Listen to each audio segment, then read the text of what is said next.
Good morning, folks, and welcome back to the farm. I'm in the study again today. I wanted to do a video outside, but unfortunately, Mother Nature does not allow for that today.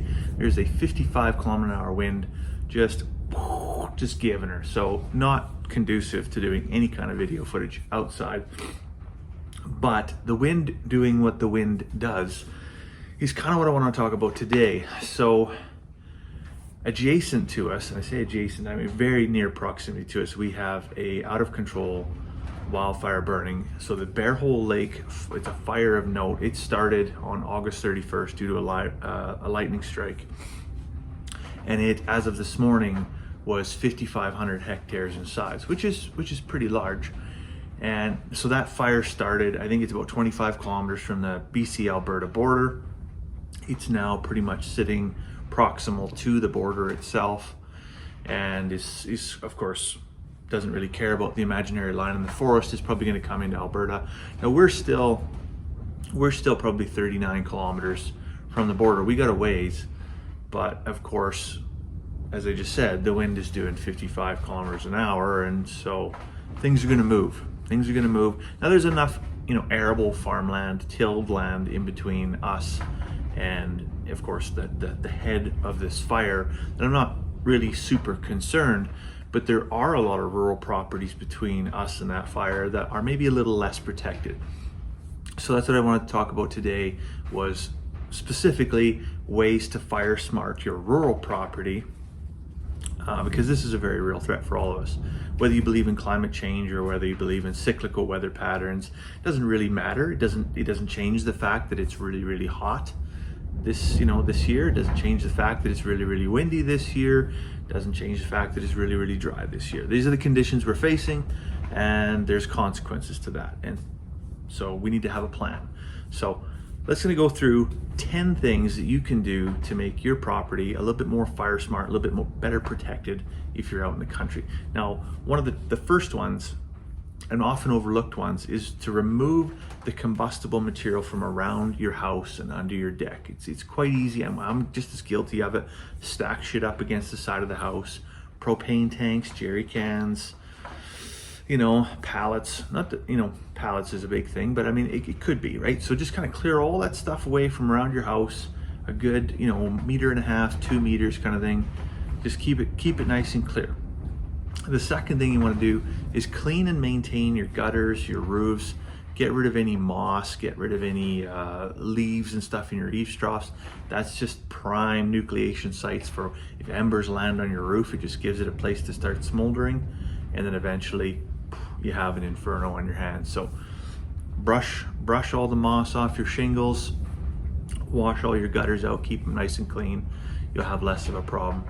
While we're talking about the roof, number 3, use non-combustible roofing material. Now, this is especially important if you do live in a wildland interface. So if your home is close to the bush and you are, I guess, at risk of having a lot of leaves or tree material falling on your roof, is to consider, if you have to replace your roof, or maybe you're just building your home or your cabin or whatever it might be, to put on a tin roof.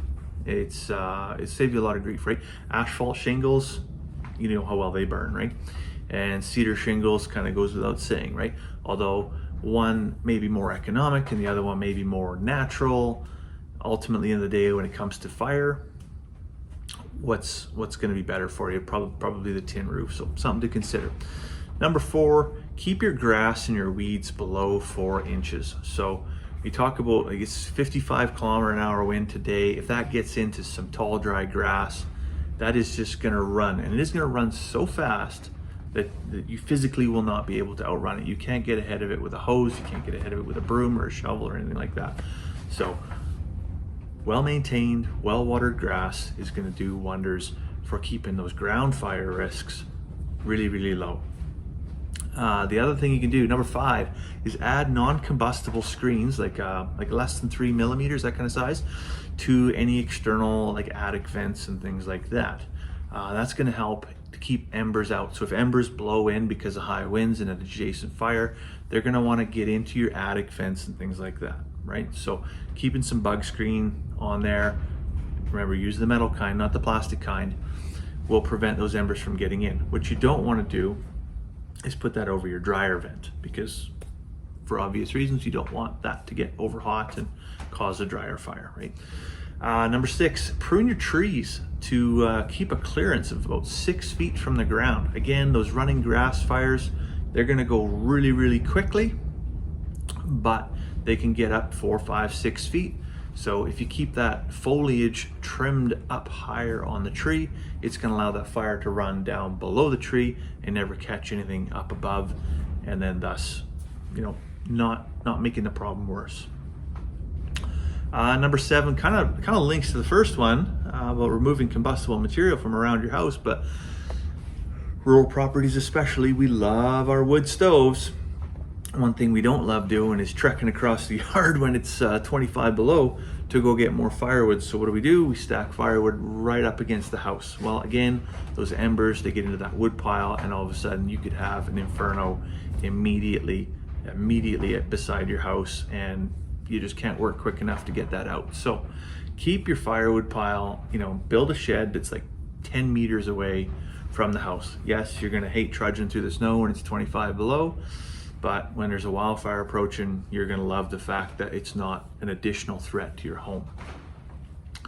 Speaking of sheds, number 8, keep the sheds, the shelters, any outbuildings, barns, anything like that, maintained just as well as your home. That means keep the roofs, the gutters clean. That means keep the grass trimmed all the way around the outside, because just like anything else, they can catch fire too. Number 9, this is an important one. You want to keep and maintain a certain amount of equipment to be able to evacuate your livestock. There's nothing worse than when the fire's on your doorstep, that people stay to play because they're worried about their horses, they're worried about their cows, and it gets ugly real fast. Trust me, it gets ugly really, really, really fast. And there's a huge life safety threat here. If you could just have some panels in a trailer ready to go, you know, boom, boom, boom, away, get them out to the neighbor's pasture, somewhere else where it's a little bit less threatening, it goes a lot better, right?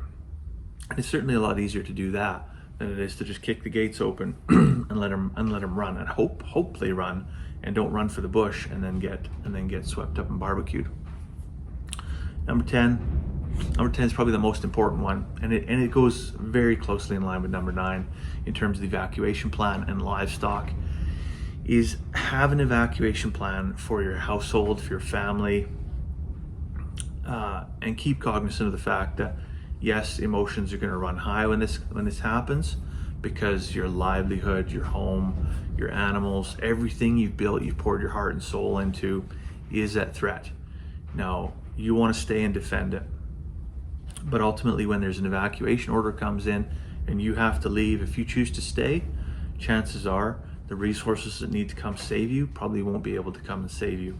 And so you need to plan ahead so that you can do all of these things and then just pack up and leave, right? So have an evacuation plan and stick to it. Anyways, that's 10 tips to hopefully reduce your stress level when you have a wildfire close to your home, close to your farm, close to your homestead, close to your acreage, whatever it might be, your rural property. I pray to God you never have to experience it. I hope this wind dies down here today, although I know it's probably not going to. We're going to have some excitement over the next few days. But nevertheless, stay safe.